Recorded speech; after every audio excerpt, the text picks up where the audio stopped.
I think it's really important to look kind of inward and put your blinders on and say, like, what am I really good at? Like, what have I seen tried and true success in? Not like a one-off, like this one quick launch went well, but like, what is something that you can confidently say, man, I am really good at this. Like, I'm better at this than the people that taught me how to do it. That, I think, is a really, really good question to ask yourself. Have you ever considered teaching others in your industry what you know? Have you ever considered charging for this knowledge and experience?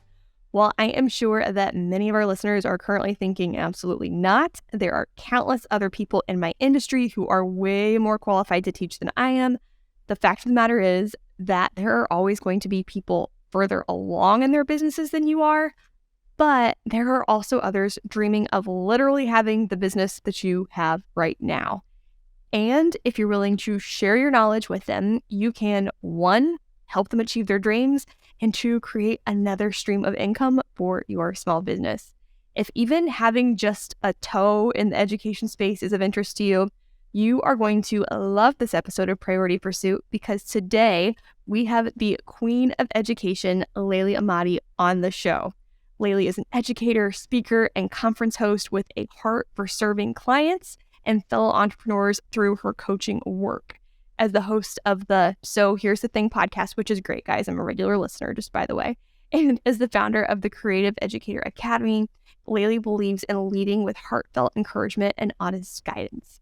As a longtime entrepreneur herself, she's not afraid to dig into tough topics on transparency and share her own experiences, the good and the bad.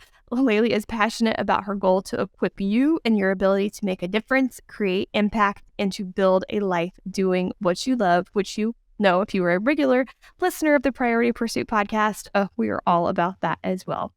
And today, Laylee is on the show to share how we, as small business owners, can make education an additional stream of income in our businesses.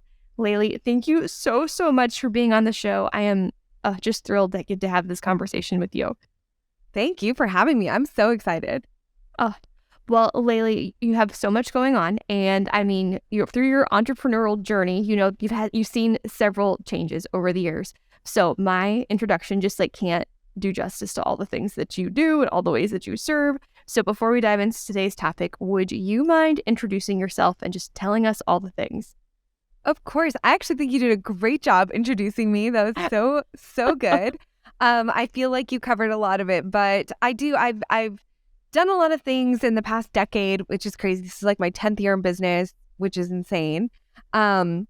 And in the entrepreneurial space, I do a lot of things, but primarily these days, over the past few years, I've been working with speakers and educators, course creators, coaches, and mentors on efficiently, impactfully, and effectively sharing what they know and making a living doing it. And it's just been an amazing journey. And I love helping entrepreneurs just, change their industries and change their worlds and hopefully impact their own lives as well while doing it. Oh, love that. And guys, just in case, Laylee's too humble to brag about this, I do just want to give her major props for the Creative Educator Conference. We were there just a couple months ago before this recording. And guys, it was phenomenal. Seriously, hands down, one of the best conferences that I have ever been to. And if you are at all interested in being in the education space, you have to check it out. And, it's in Dallas, where it's typically warmer. Snowstorms are another thing occasionally, but it was wonderful from beginning to end, and I can't recommend it enough. Thank you so much. It was so good to have you here, and it was so good to have all of the educators that came. It was like such a beautiful community, and I could not have asked for better attendees and staff and speakers. It was, all credit to them. It was amazing. Oh, well, we could not have asked for, a better leader and host. It was your vision, and man, it was just wonderful. And guys, I could seriously gush about this conference forever, but then you wouldn't get to hear so much of Laylee's wisdom today. So Laylee, we are on the Priority Pursuit podcast, which means we have to start this conversation by talking about priorities. And I am especially excited to hear your answers to these, just because I know how thoughtful and intentional of a person you are. and how hard you've worked to build a business that really works well for the life that you want to live. So let's start on the personal side. What are your personal priorities and what kinds of boundaries do you set to protect them? This is so great. I love this whole concept behind this podcast. So I'm excited to dive in. My personal priorities are definitely 100% my family first, myself and my family, I would say first. And I used to be really shy and hesitant about saying myself, but what I've realized over the past 2 years of entrepreneurship is if you are not taking care of yourself, it's really difficult to take care of anybody else. And so myself and my family are priority one. My time is also one of my top priorities. Again, I feel like it all leads back to like the people that are the priority for me, and time is just something that is finite and that we only get a limited amount of. And so I want to make sure that I am really, really prioritizing my time as much as possible. And yeah, just I guess that's pretty much it. Honestly, those are like my top priorities is my family, myself, and my time. And those are beautiful and cover so many facets of life. And then Laylee, what are your top 3 business priorities? So in other words, what like tactics move the needle in your business most, and what kinds of boundaries do you set to protect those? Yeah, so in business, it kind of reflects my personal priorities as well. My community is probably my number one priority. And so people are, I think, just so important to me in all facets. And so, the boundaries, I set a lot of boundaries around my time.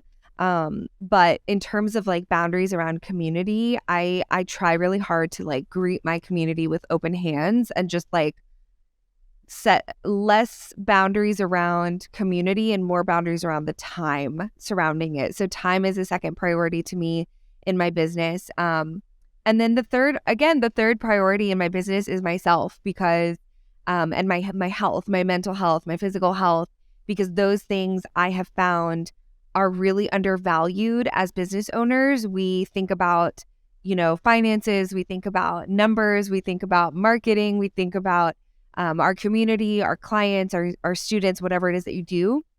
But we can't do anything if we are not well. So I definitely think that keeping that top of mind for my priorities in the past few years has been a game changer for me.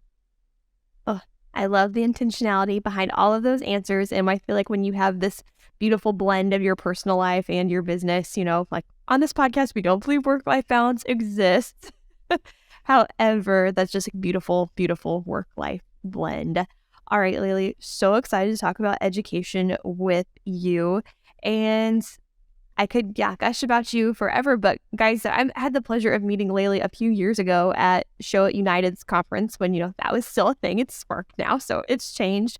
But Laylee hosted a breakout session about stepping into the education space and what that could really look like. And Laylee, I've told you in the past, I'm so thankful for that breakout session, because I was just a period of in my own business where I was starting to have questions and starting to move into that space. And guys, Laylee gave me a little bit of tough love that day and just do it, just do the thing. Like, why are we talking about this? And it was great and it was wonderful and it was exactly what I needed. But what I love about everything that Laylee does is the fact that she just kind of gives you the confidence that you need and really talks to all of your insecurities in the meantime. But anyway, Laylee, if somebody is listening and they're like, I don't know why I would want to add education to my business, or I'm not really sure if that is the best route for me, can we just start by talking about the benefits of adding education as a stream of revenue to your small business? And then I guess also what it actually means to add education to your business, just in case anybody's listening is a little bit confused. Yeah, I mean, it can be confusing, especially if it's something that's new to your world or new to your scope of things you want to pursue. So when I talk about adding education as a revenue stream, or adding education to an educational side of your business to your overall business, most of the time I'm talking to people who are service providers. So photographers, artists, copywriters, makers, anybody who has kind of a business that is very much here is what I do and here's the money I get for it, whether it's a service or a product. When I talk about education, I'm talking about monetizing your knowledge. So it can be anything from mentoring and coaching to getting on a stage and speaking. And primarily these days, I'm working with speakers more than anything else. And that's something to talk about for sure.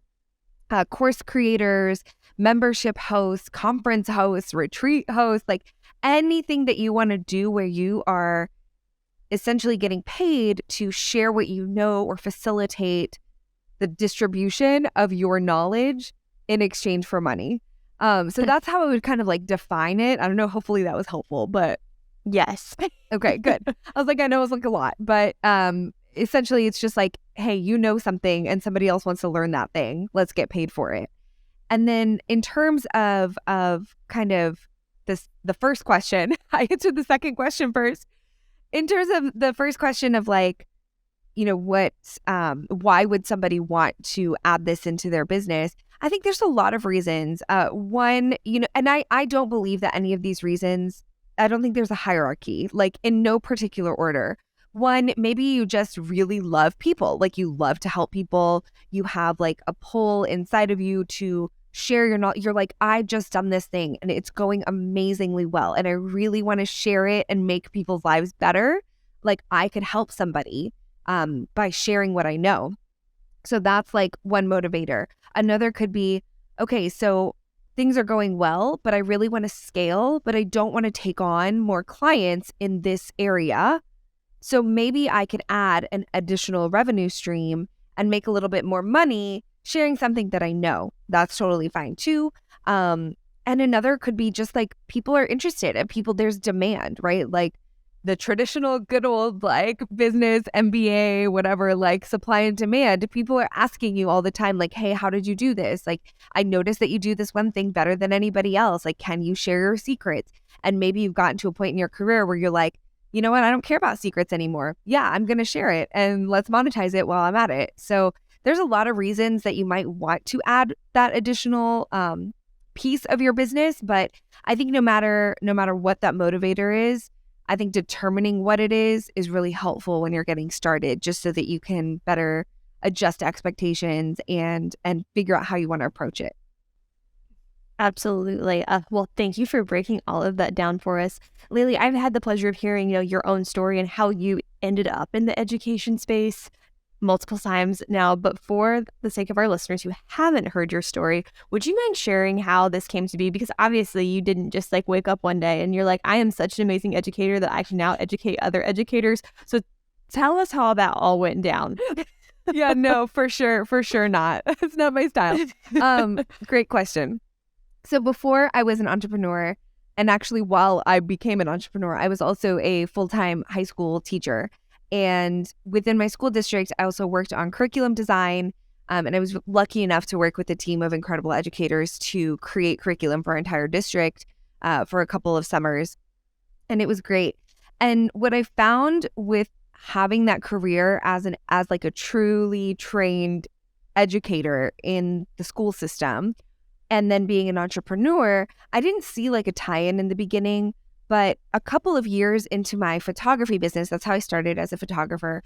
A couple of years into my photography business, there was a demand for me to help the high schoolers I taught and their parents.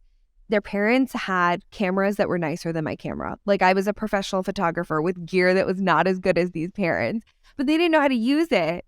And so I started doing like mother-daughter, like how to use your camera classes. I called them like, it was really sweet. I called it like Photography 101. And, it was like an afternoon. And so I started doing little workshops, and then that escalated because some of those moms took it and ran. And 2 years later, all of a sudden they have a business. And then they're like, okay, so how do I do this business thing? So that became business workshops. And that became those amazing, amazing women. Some of them went up and they were like, well, now I want to start teaching a Photography 101 class. How do I do it? And so it just kind of was a really organic path for me. And it's not always like that for everybody. And I want to acknowledge that, because if you're sitting there listening like, well, that sounds nice, but like I don't have an organic pathway that's like a full circle moment of I'm a teacher and I'm a service provider. It sounds really nice, and it was very natural, but it was also hard to do all the things at once. As you know, priority, pursuit. You gotta pick and choose what you do.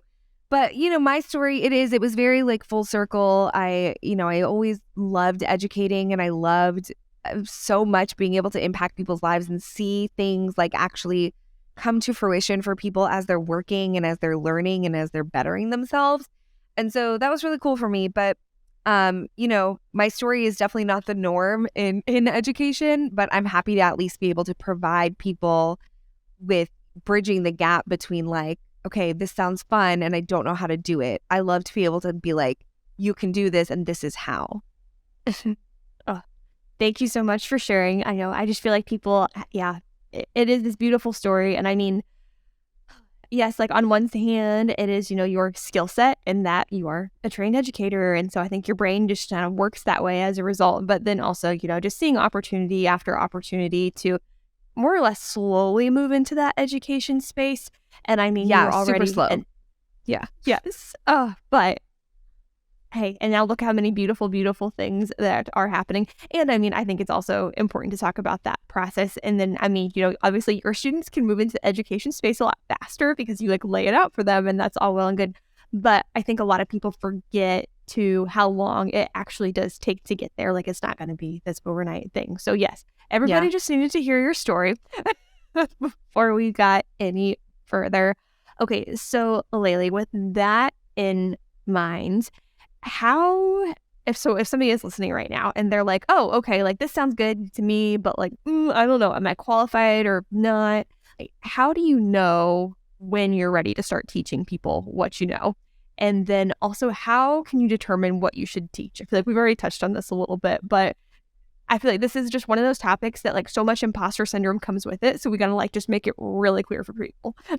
Yeah. And this is such a hard question. It's a hard question for somebody to ask themselves, I think, more than it is for me to give tips on. So I just want to just share some encouragement that like, if you're listening and you're like, oh my gosh, I have no idea, that's okay. Like, you might not have an idea right now, but hopefully this will spark something for you. Okay. So first, let's kind of talk about determining what you want to teach, or like the idea of teaching sounds interesting, but what you want to teach sounds overwhelming because you see all these people in your world teaching things already. And you're like, well, I'm not going to be the next so-and-so. So like, what's the point? I think it's really important to look kind of inward and put your blinders on and say like, what am I really good at? Like, what have I seen tried and true success in? Not like a one-off, like this one quick launch went well, but like, what is something that you can confidently say, man, I am really good at this. Like, I'm better at this than the people that taught me how to do it. That I think is a really, really good question to ask yourself. And it can be hard if you're battling imposter syndrome or comparison. It can be really hard to compliment yourself. But I think if we really sit in that for a minute and say like, I'm not saying I'm the best person in the world. I'm not being, this isn't about inflating your own ego. It's like sitting down and being really self-aware. Like, what do I excel at? And maybe a follow-up question is, have I ever helped somebody else excel at this thing as well? And if you did, like, how did that go? And if you didn't, maybe you should try. So that's always a really good starting point, I think, is I like to tell people no matter what, format or platform or setting of education they want to pursue, if they want to be a coach or they want to be a speaker, it doesn't matter to me. I always say, like, if you're still figuring out what you want to teach, maybe start on the one-on-one and see, like, can I help one person excel at the thing that I know I'm best at? And if so, like, continue on the path of exploration and understand that whatever this is, okay, if you haven't been listening, if you tuned out, this is such a good tip, or such, like, I don't know, like a nugget of something that you might want to hang on to, because I have to tell myself this all the time. Whatever you decide to start teaching does not have to be the thing that you carry with you for the next 10 years. You can try something and not commit to it forever. So just see, what is this thing that I consider myself to be best at? Can I help somebody else be best at it too? How many times can you replicate success for people? So that's kind of figuring out what you want to do. And then the how you want to do it is another question of, like, what setting and platform do I want to pursue? But that's like a whole nother thing. I don't know if you want to get into that. Many small businesses don't have an effective marketing strategy, and because of this, they try one tactic after another without seeing results. This not only prevents consistent business growth, it makes managing marketing efforts more difficult than it should be. As a marketing agency for small businesses, we understand how frustrating it can be when hard work doesn't deliver the results that you want. Because of this, TreeFrog has developed a proven 4-step marketing system that will help any small business grow. On our website, you can also schedule a 30-minute discovery call to discuss working with TreeFrog to build a marketing strategy that will allow your small business to finally see the growth you've been working so hard to achieve. Photographers, would you love to spend less time behind your computer and more time shooting with your loved ones or doing literally anything else than editing? If so, it's time to outsource your editing. Now, I know what you're going to say. I can't outsource my editing. An editor won't be able to match my style. But friend, I'm here to tell you that you're wrong. I've been working with Photographers Edit for years, and their team of experienced editors match my editing style perfectly because 1, they took the time to get familiar with my preferences and brand. 2, they look at the sample edits I include in each Lightroom catalog. And 3, they allow me to submit feedback after every project, so the next time we work together, things are even better. Outsourcing my editing to Photographers Edit has drastically streamlined my workflow. I mean, after I shoot a wedding or a session, I simply cull the images and mark the photos I want to blog using Aftershoot. Then I create a Lightroom catalog, only edit the photos I plan to blog and share on social media. I add a green label to the photos I edit, share the catalog with Photographers Edit, and they use the photos I mark in green as samples to finish editing the remaining images. From there, Photographers Edit sends the catalog back to me within a few days. I review the images, export them, and share my clients' galleries with them. Outsourcing my editing has given me the freedom to spend more time with Zach and Hattie, go to bed at a reasonable time, better serve my clients, and work on projects I'm excited about, like this podcast. Right now, editing is likely taking up most of your time, but I can tell you from experience, doesn't have to. To receive 50% off your first order from Photographers Edit, go to treefrogmarketing.com/PE or simply use code VRayburn at checkout. Again, that's treefrogmarketing.com/PE or use code VRayburn at checkout. Oh yes, yeah, let's get into it because I mean, with the internet now especially, there are just like seemingly countless ways that you can educate others, seemingly different, like countless ways that you can charge for it, just all the things. So yeah, can you break down kind of like what the main education like formats are? Yeah. And you know, this is full disclaimer. I probably should have put this disclaimer at the beginning, but I feel like people already know.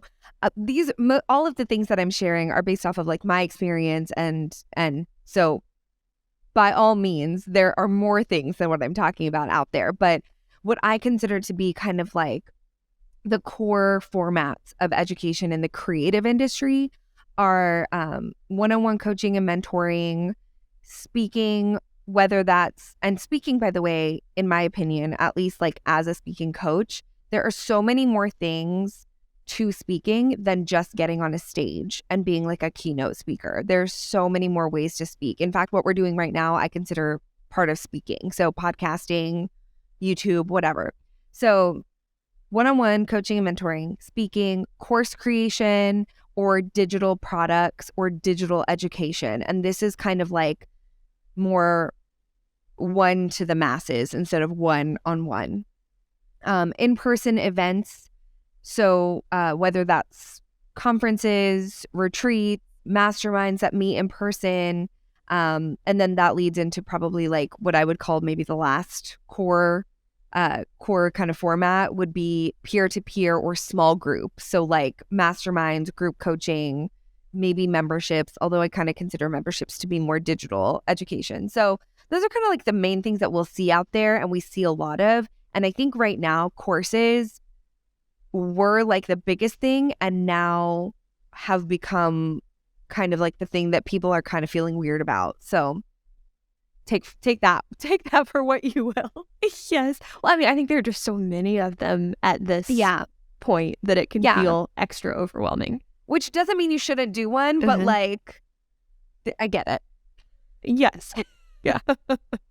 And unfortunately, we probably all have, at least one or two courses that we paid for and didn't use. But that's a conversation for another day. Okay, so Laylee, on that note, though, we talked about how like starting one-on-one, like that's a beautiful place to start. But with all those formats in mind, what would you recommend that people do next? Or how would you recommend they decide which format they're going to use next? Yeah, I think definitely, like I said, starting with the one-to-one, and all the while, I don't think this is something that you should decide after or before. I don't think there's a time frame that you make the decision. I think it should be something that you're consistently thinking through, which is what type of educator do I feel like resonates best with my personality type, with my priorities, with my boundaries, with the things that I want to accomplish. So for example, and there's no tried and true formula, but I talk about this a lot in the academy with my students. It's you want to find the sweet spot where what you teach aligns with how you want to teach it, which aligns with the things that you want out of life and out of business. So if I'm somebody who's maybe a little bit more introverted, and I also have a lack of time, a course might be best for me because I have a lot of knowledge I want to share, but I don't have a lot of time to share for, taking on a bunch of new clients. And I don't really want to go to conferences and be outgoing once a month. And so I maybe a course or a membership or digital products or a shop full of digital resources is what's best for me, because I find myself to be introverted, or I find myself to have a lack of time. But maybe Susie Q has a really outgoing personality and thrives on meeting people and loves to get into the trenches with people. And so maybe she has a combination of going to conferences, getting on stage, and then scooping up a bunch of one-on-one clients there and building those relationships with them, and has a full-fledged coaching program. So it's really just kind of finding the best fit for your personality. I actually have a quiz on this. It's just layleeemadi.com/quiz, and it kind of prompts you through these same questions that I'm giving now. I basically just told you the whole quiz, but if you're listening to this and you're I'm driving, I don't have time, go take the quiz. It should help. Well, we can definitely include a link to that in the show notes, because yes, it's a wonderful quiz and people need to have access to it. So Laylee, this next question that I have was not on the list of questions that I sent over. So I'm going to put you a little bit on the spot here, because I think that people are listening and, they're thinking oh, maybe this is something for me. Maybe I haven't considered doing this before. However, the finances behind it are a bit of a mystery. I think that a lot of people just kind of assume when they see these bigger educators out there that in their, in their huge houses on Instagram, they're oh, either this is where the money is, or I have no idea whatsoever how to start pricing this. And I know that's such a big question considering there are so many different kinds of education formats. But when it comes to pricing, where would you recommend that people start? Okay, so I have a follow-up question to this, because pricing is a massive question in itself. But because there are so many formats of educating, and all of those formats have different price points. So maybe do you want to pick a couple and we can talk about a couple different? Absolutely. So maybe let's talk about, let's say, courses and group coaching, just because those are two very different things. Yeah. Ooh, I have unpopular opinions. So people are, if you are an educator and you're listening to this, listen, don't come for me. I'm just giving my opinion here. I'll start with the least unpopular part. Let's talk about courses. So there are a lot of ways to price your courses. And again, this is solely based off of my experience and my research over the years. I think it all boils down to, with courses, how big, how intense of a course do you want to create? What transformation do you want to promise or create for your students? And there's a lot of questions, but I'm just going to leave them to a top 3. And also, I guess the biggest question on this is who are the people that you're helping?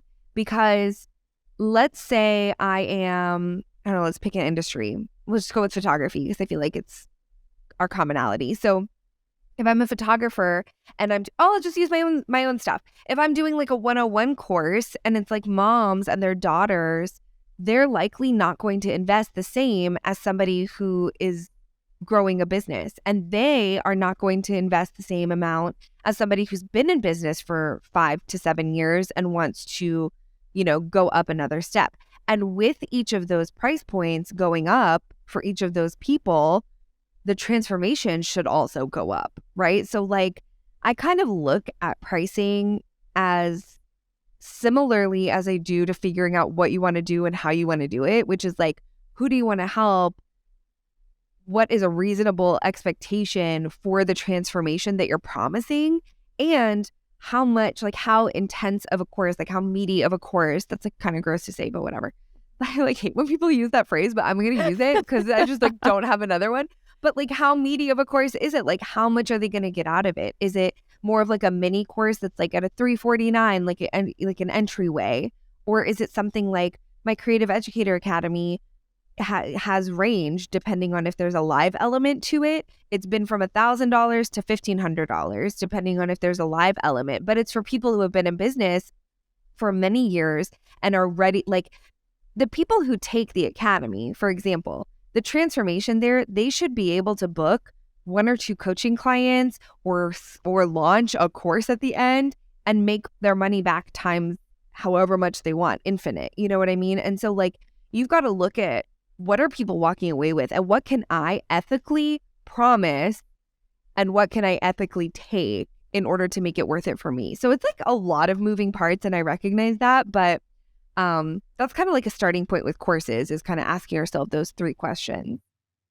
And then what was the other one? Oh, no. I mean, I think you answered it all in there. We also talked about, maybe group coaching. So if you have anything else to throw in there, please do. The only thing I'll throw out about group coaching, I guess, and this is from the perspective of the educator and the person being educated. It's a very hot time for masterminds and group coaching programs. I run a mastermind and I have invested in masterminds for years. In fact, I started my mastermind. This is going to sound like I liked the band before the other people liked the band, but like I started my mastermind before it was like a buzzword in our industry. And I took the idea from my old career. Masterminds have been around from the beginning of time. And sometimes they're peer-led and sometimes they're led by, an industry leader or whatever. The cost of masterminds can be astronomical and the return can be incredible. But I have to say that you've really got to sit with like, can I really promise a $20,000 return on a 6-month group call? Like, can I actually promise that for people? And if you can, then heck yeah, that's amazing. Like, you must be amazing. You must be the world's greatest. I don't feel comfortable charging that because I don't feel like I've ever gotten that kind of return from a group coaching program, and I've spent upwards of $10,000 on one. So I charge, in the 5 to 6, depending on like how long it is, what's included. Is there an in-person element? Are there one-on-one elements? And so I really think, again, it depends on like, how do you want to structure it? How much are you putting into it? And how much are people getting out of it? And really being ethical and really being moral in your thought process. And I know that it's easy to see these big names charging like $25,000 for 6 months, but you never want to be the person that charges that kind of money and doesn't give a return or, assure a transformation if people put in the work. So that's what kind of my like 2 cents on it. Maybe like 5 cents. That's a lot of cents. And every penny was great.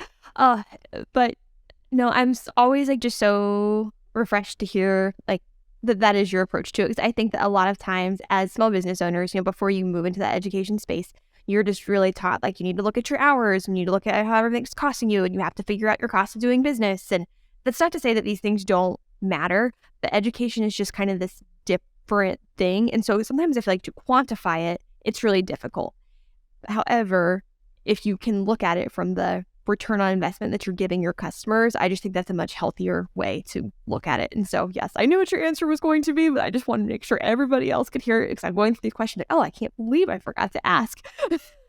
No, yeah. And I agree. I mean, I do think that like there is an importance of seeing like, what is quote unquote my time worth? And like, I know a lot of people take issue with that phrase, but what is my cost of doing business? And I'm going to be real. If you can't, like if you can't run a group program for the amount that it would take for the cost of doing business, then don't run a group program. Like you don't have to do anything because somebody else is doing it. You can decide to pour that knowledge into one-on-one coaching and charge as much as you want, or a course or whatever. Like, you can find a different platform that better suits your financial needs. But if your financial needs are so high that you can't make that return happen for other people, then maybe that's not for you. Man, that is such a good point. Okay, so glad we touched on pricing. There were so many good nuggets in there. Okay, so now, Laylee, if somebody is listening and they're like, okay, that sounds great. Yes, I want to explore the education option, but they're like, how the heck do I get people to start seeing me as an educator? How do I even start to break into that market? What advice do you have for them? Yeah, I mean, establishing yourself, I think, in any industry is hard, and it takes a lot of work and it takes a lot of consistency. So I would say first step is be brave and shut comparison down, get your blinders on, figure out what you want to share, and start sharing about it in bite-sized pieces wherever you live. So like, if you're living on your newsletter, if you're living on Instagram, if you're on Pinterest, if you have a podcast, if you have a YouTube, and if you don't have any of those things, pick one, start there. Maybe you create a YouTube and you go and you share twice a month about like a tip on the topic that you want to teach on. So consistently showing up, consistently sharing about that thing that you decided, hey, I'm the best at this. Like, I rock at this. I am excellent. And so I'm going to share bits and pieces with people, and then they will be able to kind of recognize like, oh, this is something that, so-and-so does. So like, oh, Laylee sharing like 5 things she does when she gets ready for a speaking engagement. Okay, cool. So she is my go-to for speaker coaching. You know what I mean? So like, just really putting out there that like, hey, I have this knowledge. I'm confident in it and I know I'm good at it. Like, let me help you be good at it too. And then just consistently show up. See, guys, like I said, she just makes it so approachable and seems so not terrifying. And yes, as we wrap up this episode, guys, continue to keep that not terrified feeling, because I can honestly say, like being in the education space, which is not somewhere that I was, 4-ish, even 3 years ago, has just been this beautiful, beautiful experience. And I'm so thankful, Laylee, for you, for being such an encouragement and a resource along the way, and to many others. But Laylee, I know people listening are going to want to hear more from you. So where can people find you, connect with you, learn more about your conference and your mastermind and your course and your coaching program and just all of the things? Yeah, I have so many things. We're working on that. It's probably a little overwhelming to hear somebody else list them all out loud. You're like, oh, wait a minute. It's like, oh, that's why I'm tired. It's fine. Yeah.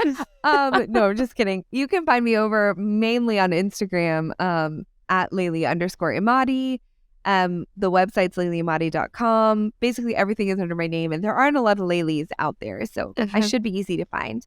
And I do, if you guys, listening, if you feel like, I know I said a lot of things and I went in depth on some, and it can be overwhelming, but I do have an ebook, like a free ebook, and it's all about like stepping into education. And you can find that at LayleeEmadi.com/ebook. And that should help kind of break down what we talked about in hopefully as equally approachable, but like having it in black and white sometimes helps. Absolutely. We will include links to all those resources, your social media handles, and all the places in the show notes. Laylee, thank you so much for coming on the show. Thank you so much for being such a wonderful mentor to me, and just for all you do for the creative and small business community. You're the best. Thank you. I was so happy to be here.